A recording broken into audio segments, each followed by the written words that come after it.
C'est pas facile, il y a des trous dans le CV, ils n'ont pas envie de dire voilà, d'afficher un peu leur passé qu'ils essayent pas d'oublier, mais de dépasser.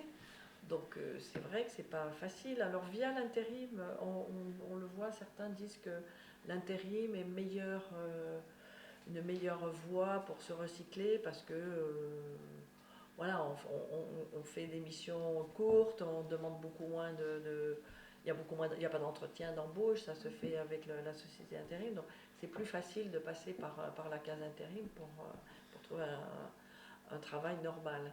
Mais c'est vrai que c'est souvent par les entreprises d'insertion que ça passe.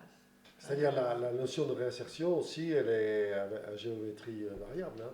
La personne qui a commis une infraction, elle l'a commis pour la vie, hein, aussi. Donc son passé de quelque part, il est marqué éternellement, hein. Et certaines mesures qui sont liées à son infraction le poursuivent. Vous avez le droit de vote, par exemple, il peut être définitivement enlevé à quelqu'un.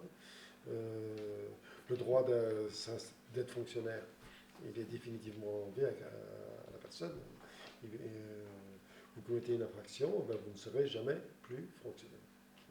Donc il y a une série de limites définitives, hein, qui font que l'emploi est particulièrement difficile à aborder lorsqu'on sort de prison. Et puis aussi, il y a 10% de chômeurs en France, hein. C'était plus facile en période de plein emploi, hein. Parce que je ne crois pas que les patrons, me semble-t-il, les patrons, ils sont comme les autres citoyens, hein. Il y a des patrons qui peuvent être ouverts à l'embauche, à donner une chance à quelqu'un qui est sorti de prison, hein. Ça existe. Mais il y en a moins en période de chômage qu'en période de plein emploi. C'est sûr. Il y a aussi un autre facteur qui est difficile pour eux aussi, c'est qu'ils sont isolés. C'est-à-dire que très souvent, ils sont séparés de la famille, ils ne sont plus dans leur région d'origine, ils ne peuvent plus y retourner pour certains.